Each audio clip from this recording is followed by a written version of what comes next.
Naghain si Senador Bam Aquino ng isang resolusyon na humihiling ng masusing investigasyon sa naganap na putukan sa loob ng Senado nitong Miyerkules. Layo nitong malaman kung may naganap bang paglabag at pagkukulang sa mga umiiral na batas. Si Bernard Ferrer sa sentro ng balita. Ipinakita sa media ang lugar kung saan umano nagkaputukan na tinangkang dumaan ng mga armadong kalalakihan para makapasok sa Senado. Ang nasabing lugar, pagitan ng gusali ng Senado at GSIS. Matatagpuan ito sa ikalawang palapag ng Senate Building kung saan matatagpuan ang plenary hall, mga silid para sa mga committee hearing at ang press working area. Kasabay nito, inihain ni Senador Bam Aquino ang Senate Resolution No. 397 na humihiling ng masusing investigasyon sa naganap na insidente sa loob ng Senado upang mabigyan linaw ang mga pangyayari at matukoy kung may pagkukulang sa mga umiiral na batas, security protocols at koordinasyon ng mga ahensya ng pamahalaan. Binigyan din ng Senador na walang puwang sa loob ng Senado ang pagpapaputok ng baril, armadong komprontasyon o anumang uri ng karahasan. Naniniwala naman Senador Francis Kiko Pangilinan na mahalagang mapag-isipan ng Senado kung paano muling maibabalik ang tiwala at respeto ng publiko sa institusyon.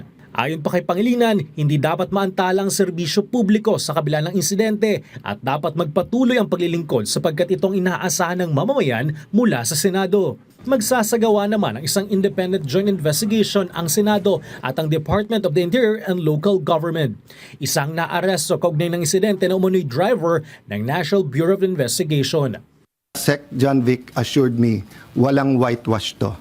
So he told me some of the information even before we got home kasi I'm sorry for the reaction but you know, people risked their lives yesterday. One of our nagugulpi na yung isang the others could have done this.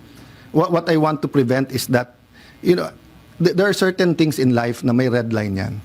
Di ba? Di ba? Yung, you don't, you know, you respect your parents, unahin mo yung mga tatanda, di ba?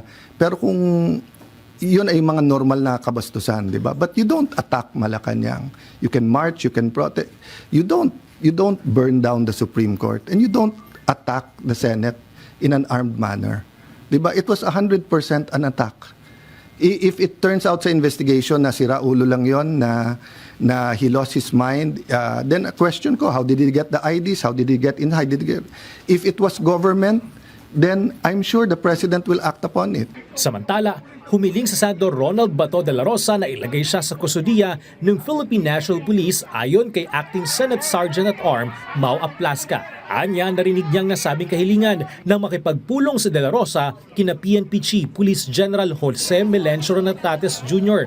at DILG Secretary John Vic Remulla. Sinabi rin ni Aplasca na natanong umano ni De La Rosa kung maaari siyang bigyan ng silid sa tinatawag na White House kung saan nakatira ang mga nakaupong PNP Chief. Inamin ni Aplasca, magkasamang lumabas ng Senate Building sina De La Rosa at Senador Robin Padilla.